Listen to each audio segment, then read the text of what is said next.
Salve galera, beleza? Vamos para mais uma videoaula. Essa será bem curtinha, tá? Eu espero.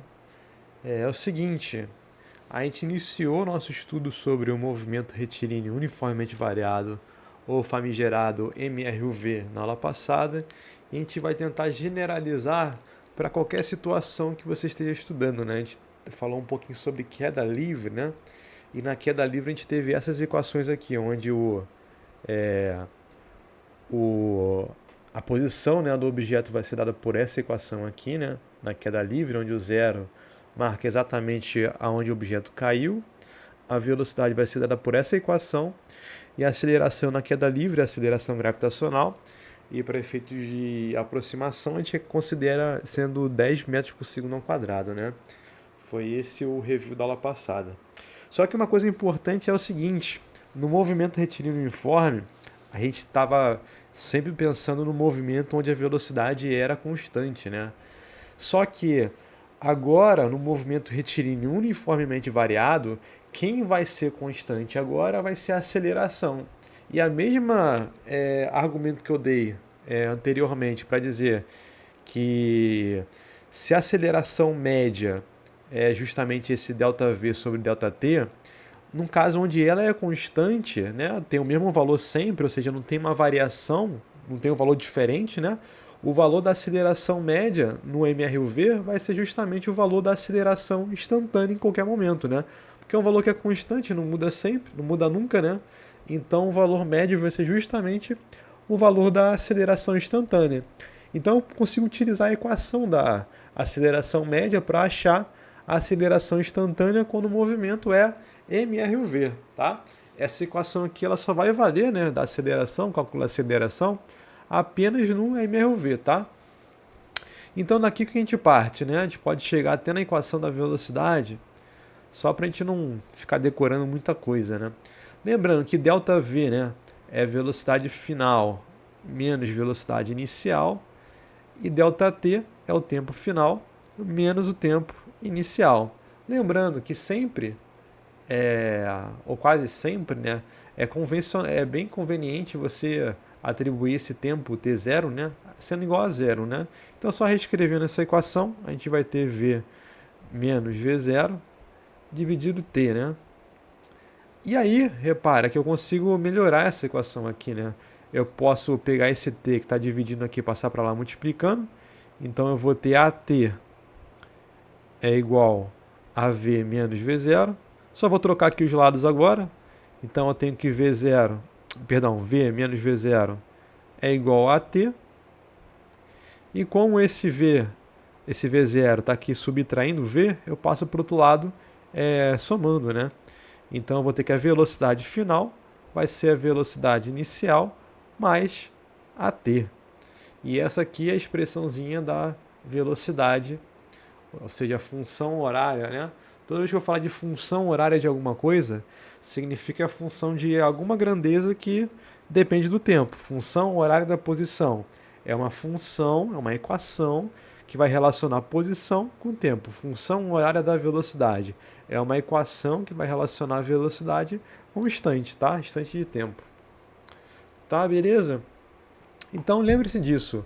Movimento retilíneo uniformemente variado, aceleração constante, tá? Agora, o que a gente vai fazer? A gente vai adentrar no caso geral da equação do movimento retilíneo uniformemente variado, né, do MRUV. Então a posição no movimento retilíneo uniformemente variado vai ser dada por essa expressãozinha aqui, onde a posição final vai ser igual à posição inicial mais a velocidade inicial. Repara, pessoal, esses índices aqui, esse E0 que eu coloco aqui embaixo das grandezas, ele não está ali à toa. É para marcar que aquela grandeza ali é inicial, tá? É aquela que começa no tempo igual a zero. Vezes o tempo, vai ser mais meio de AT ao quadrado, tá? Então a expressão agora vai ser uma expressão um pouco mais extensa, né? Repara o seguinte, galera, que se eu apagar, olha que coisa interessante, né? Se eu apagar esse termo, o que significa apagar esse termo aqui na direita? Significa, se eu colocar aceleração igual a zero, a gente cai justamente na ideia do movimento retilíneo uniforme, porque no movimento retilíneo uniforme a aceleração é igual a zero. Então vamos ver se é verdade? Então se a aceleração é igual a zero, todo esse termo aqui tem que desaparecer. Então desapareceu com esse termo. Ora, repare que a equação agora ficou igualzinha à equação do movimento retilíneo uniforme. Só que como aqui tem um índice zero, só para não confundir, só que lá no movimento retilíneo uniforme a velocidade é sempre a mesma. Então a inicial é a mesma que daqui a 1 segundo, 2 segundos, então não faz tanto sentido a gente colocar esse índice zero aqui no MRU, tá? Mas repara que a equação ficou exatamente a mesma do MRU. Então, justamente, se você colocar a aceleração igual a zero, você volta à expressão do MRU, né? Então aqui só voltando, né? Então repara bem por essa expressão. Essa expressão é uma expressão um pouco mais extensa, né? Tem um termo a mais do que no MRU. E repara que esse termo está ao quadrado. E se vocês analisarem bem, vocês vão perceber, isso vai ser tema mais fundamental da próxima aula, que essa equação é a equação de segundo grau. Por quê? Reparem aqui com a gente. Uma equação do segundo grau tem essa cara aqui. Tem 13 coeficientes, né? A gente vai ter A vezes x ao quadrado mais b vezes x mais c, né? Aqui cuidado, tá? Não se confundam a partir do ordenamento que eu coloquei aqui, né? Repara que olhando para essa expressão aqui, a gente vê que esse c é o termo que não multiplica nenhum fator, nenhuma incógnita, né? Vai ser justamente o S0. O b é o termo que multiplica a incógnita, né? Que no caso é o t, então vai ser o V0 aqui, né? E o a é justamente o termo o fator, né, que multiplica a incógnita ao quadrado.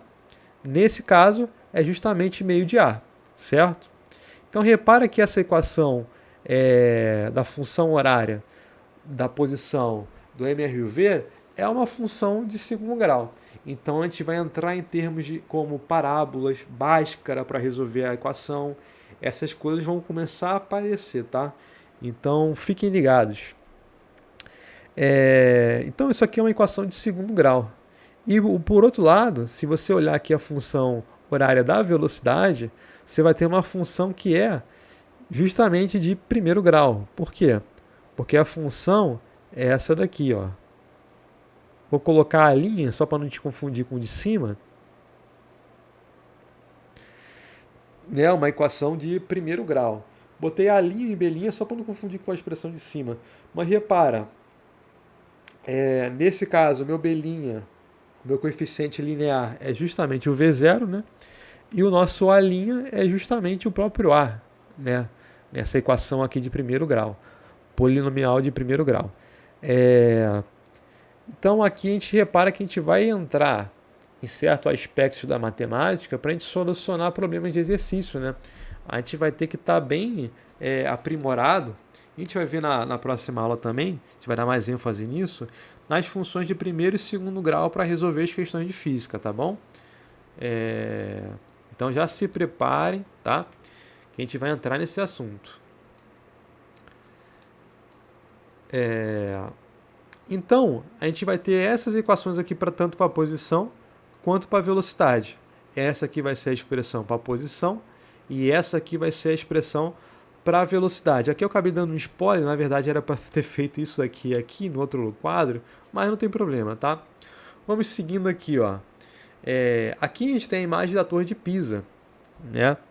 E essa torrezinha inclinada, ela tem uma altura, deixa eu desenhar aqui, pelo menos foi o que eu achei no Google, né? Ela tem uma altura de 56 metros aproximadamente.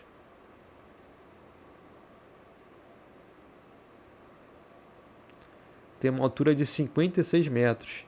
E aí, rapaziada, vocês poderiam se perguntar, professor, qual que deve ser a velocidade ou o tempo que vai demorar para alguém que pega uma bolinha, sei lá, uma bola de bilhar e solta ela a partir do andar mais alto, né, da Torre de Pisa, né?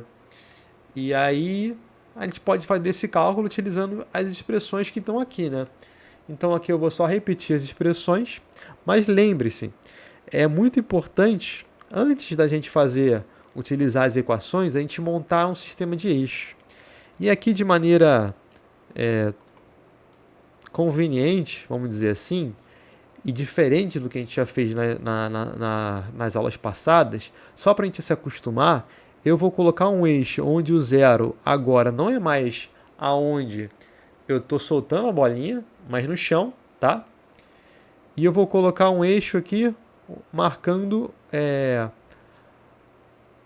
a posição inicial da bolinha num lugar diferente de zero. Nesse caso aqui, eu vou colocar essa posição aqui no valor da altura, né? Que é os 56 metros, certo? E agora a gente tem que analisar o seguinte: a partir do momento que essa bolinha ela cai, ela vai ter uma velocidade para baixo, né? Então, o nosso vetor velocidade ele aponta para baixo. E justamente por estar caindo, a gente vai ter a aceleração da gravidade, vai ser uma aceleração que também aponta para baixo, né? Então, as grandezas que a gente vai colocar na equação tem que ser grandezas com valores negativos, né? Porque eles estão no lado contrário do nosso eixo. Repara que os 56 metros está acima do eixo, está acima do valor zero. Se ele está acima e caminhando na direção do eixo S, dos valores positivos, ele vai ser um valor positivo, tá? Então, todos os valores que teoricamente estão abaixo do chão são valores negativos, e os valores que estão acima do chão são valores positivos nessa orientação do eixo. Então agora a gente pode utilizar as expressões, né?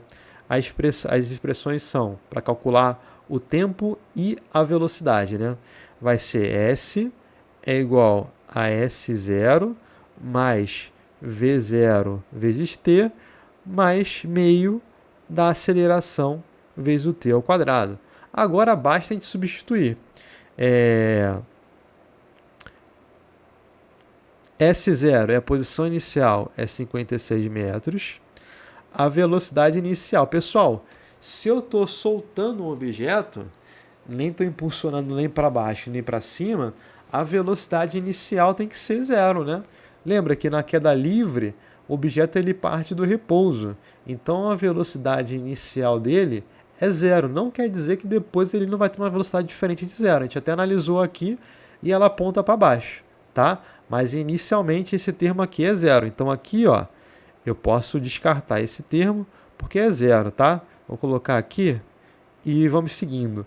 Repara que a aceleração da gravidade ela aponta para baixo.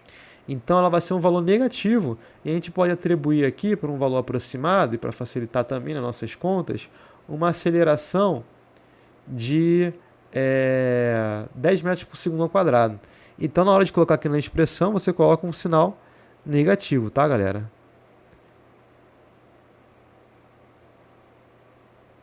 Então a equação ficou desse jeito, né? Basta agora a gente resolver essa equação. Já que esse quadro aqui da esquerda foi meio que inútil, eu vou apagar ele para a gente resolver aqui no lado esquerdo e a gente ter espaço e não ter spoiler do quadro da direita. Vamos seguir aqui. Então a expressão é S é igual a 56, né? Menos meio vezes 10 vezes t ao quadrado. Vamos resolver essa expressão, né? Primeiro a gente vai resolver aqui a multiplicação. A gente tem meio vezes 10, é meio de 10, né? É justamente 5, certo? Vezes t ao quadrado. E repara que a posição final do objeto, pessoal, repara o seguinte, que ele inicia nos 56 metros e quando ele chega no chão, ele chega justamente na posição zero. Então, onde tem S, que é a posição final, eu vou atribuir o valor zero, tá? Então, aqui é zero, é igual a 56 vezes 5 vezes t ao quadrado. Professor, já poderia colocar zero aqui na expressão de cima? Poderia. Eu estou fazendo bem devagarzinho, bem passo a passo, porque esse aqui é o nosso primeiro exemplo. Então, eu vou passar esse valor que está negativo aqui, esse menos 5t ao quadrado, por outro lado positivo. Né? Ele está subtraindo aqui, vai passar para o outro lado somando. Então, eu vou ter 5t ao quadrado é igual a 56, né? E aí, o que eu faço? Eu quero isolar esse t aqui, né?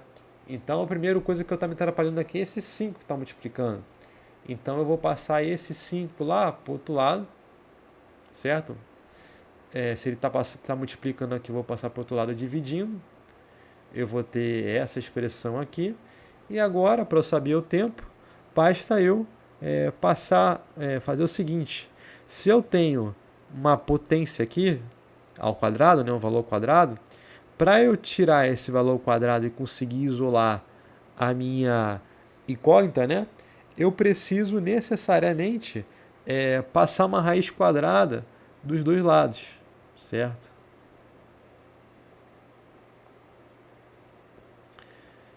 E quando eu passo uma raiz quadrada dos dois lados, eu consigo cancelar esse termo aqui da raiz com esse termo aqui do expoente. E aí o meu t vai ser mais ou menos, depois com mais calma, por enquanto eu não vou me preocupar muito em explicar o porquê desse mais ou menos, mas quando você faz isso, esse valor aqui ele tem que ser um valor mais ou menos no sentido de ser positivo ou negativo. Os dois valores eles são cabíveis, né, por enquanto, mas a gente vai raciocinar um pouquinho porque esse menos não faz sentido, né? Porque pensa comigo, o tempo ele marca a partir do zero. Antes de eu soltar essa bolinha, eu não tenho um tempo negativo, né? Não existia qualquer tipo de movimento antes de eu soltar a bolinha. Então esse valor negativo aqui pra gente, ele não vai satisfazer a gente aqui agora, tá? Então essa aqui é uma análise, porque a matemática diz que é mais ou menos, mas quando a gente analisa o fator físico, né, o que aconteceu, esse sinal de menos aqui, ele some, certo? E aí, no final das contas, a gente vai ter justamente esse tempo aqui. Você pode até argumentar que esse tempo aqui é um valor esquisito. A gente pode até simplificar ele, mas por enquanto, como a gente está no início da nossa jornada, né, eu não vou me adentrar muito em fatores matemáticos aqui não. Eu só vou colocar aqui o valor na calculadora aqui para mim, direto, e depois eu vou explicar com vocês como é que aparecem esses valores no Enem. Porque normalmente, galera, nas questões do Enem, normalmente esses valores são dados, raiz de números que não são quadrados perfeitos, são dados lá para a gente considerar e aproximar. Nunca vai cair um problema, quer dizer, nunca é uma palavra muito forte, né? Mas geralmente não vão cair problemas onde você tem que aproximar raízes. Isso não é uma coisa tão trivial, tá? E no final das contas, a solução desse problema dá aproximadamente, né, 3,3 segundos, tá? Vou botar o sinal de aproximadamente aqui. Aproximadamente 3,3 segundos, tá?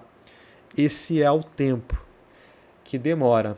Você pode se perguntar também da velocidade que esse objeto vai ter a partir do momento de ele quase chegar ao chão, né? Então a expressão que a gente tem é V é igual a V0 mais AT, certo? E novamente, vamos fazer as análises. V0 é justamente o valor da velocidade inicial. No início, ele está parado, está em repouso, velocidade zero. A aceleração, pessoal, é uma aceleração que é negativa, né? Porque aponta para baixo e meu eixo aqui eu coloquei para cima. Então aqui eu vou colocar um valor negativo para a aceleração, que é o 10 metros por segundo ao quadrado. E o tempo, repara que o tempo que ele vai ter a velocidade final é o tempo que ele encosta no chão, né? É o tempo que ele está na iminência de encostar no chão. É justamente o valor que a gente acabou de achar, que é esse 3,3 segundos. Perdão, 3,3 segundos. E aí, para a gente resolver isso, basta a gente fazer a multiplicação, né? 10 vezes 3,3 é menos 33 metros por segundo, certo? Repare o seguinte, galera, uma coisa interessante para se reparar. A minha resposta da minha velocidade deu um valor negativo. E é interessante porque deveria dar um valor negativo. Por quê? Porque como o meu eixo está apontando para cima, e para cima aponta os valores positivos, o valor da velocidade aqui, na velocidade escalar, ela deveria dar realmente um valor negativo. E deu. Então quer dizer que a gente está fazendo a coisa certa. Talvez possa ser que eu tenha errado alguma coisa na conta, mas pelo menos quando você faz isso daqui, termina essa conta e dá um valor que você espera que seja, pelo menos no sinal, quer dizer que é um bom indício, é um bom caminho, né? Faz todo sentido. Então isso é legal. Tá, pessoal? Então aqui a gente encontrou o valor do tempo que vai demorar para ele encostar no chão. Vai ser aproximadamente este valor aqui, certo? E do outro lado a gente vai ter... do outro lado não, aqui embaixo a gente vai ter o valor da velocidade. Só que aí que está o pulo do gato. Por quê, pessoal? Vai existir uma equação chamada equação de Torricelli. Porque muitas das vezes você não está muito preocupado em saber qual tempo demorou para o objeto cair, mas está preocupado apenas em saber qual que é a velocidade que o objeto vai se encontrar quando ele chegar ao chão. E essa velocidade é calculada por essa equação. E vamos utilizar essa equação e vamos ver se vai dar um valor igual ou próximo, porque a gente fez aproximações, né, do valor que a gente encontrou ali antes. Se der diferente, que é por algum motivo você der muito diferente, né? Por algum motivo você fez alguma coisa errada. Isso é bom, né? Para você saber se você está fazendo errado. Às vezes você ter duas opções rápidas ali na hora para tentar achar, vai ser interessante. Então a velocidade final é o que a gente quer achar, né? Então a gente só repete ela. A velocidade inicial a gente já viu que é zero, porque ele parte do repouso. A aceleração, lembra, pessoal? A aceleração está apontando para baixo, né? Então ela vai ser um valor negativo. Isso eu vou fazer com muita calma, pessoal, porque eu botei isso aqui justamente por causa de uma confusão que vocês vão fazer que é enorme. E é por isso que é importante a gente definir um sistema de eixos. Vamos repetir aqui o 2 e eu vou colocar o sinal de menos dentro do A aqui, que é uma coisa mais correta de se fazer. Então a aceleração aqui é um valor negativo. Pessoal, cuidado com esse termo aqui. Deslocamento não é altura. Deslocamento é posição final menos posição inicial. Eu vou até repetir esse conceito aqui na expressão para a gente tomar o máximo de cuidado possível, tá? Vou repetir aqui, V0 ao quadrado, 0 é 0, não precisa repetir. Aqui eu mantenho esse 10, certo? E repara que eu vou ter a posição final menos a posição inicial. A posição final é 0, certo? E a posição inicial é menos 56. E aí você repara que o deslocamento vai dar um valor negativo, né?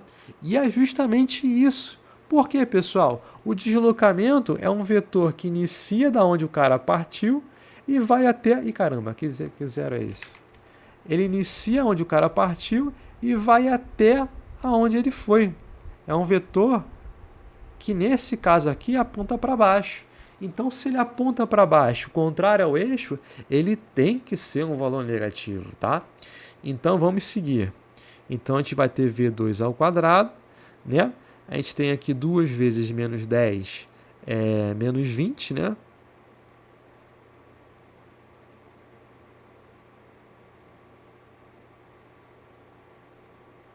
E agora repara que eu tenho aqui, ó, dois números que são negativos multiplicando. E se eu tenho aqui dois números negativos que estão multiplicando, eu vou ter um resultado que é positivo, porque menos com menos dá mais. Então aqui no final eu vou ter 20 vezes 56, né? E aqui é simples de fazer, né? Porque multiplicar por 20 é multiplicar por 2 e depois por 10, né? Então 56 vezes 2 dá 112, certo? E aí basta eu colocar mais um zero aqui. Então a minha velocidade, eu vou fazer a mesma coisa, né? Eu vou passar a raiz dos dois lados aqui da equação, esse corta com esse, e eu vou ter uma velocidade que é mais ou menos 1000, raiz de 1111, 120, perdão. Raiz de 1120, por enquanto, de novo, eu não vou estar preocupado em simplificar isso aqui agora, vou simplificar isso mais tarde. Já vou colocar o valor aqui, porque às vezes pode ter o valor simplificado, tá?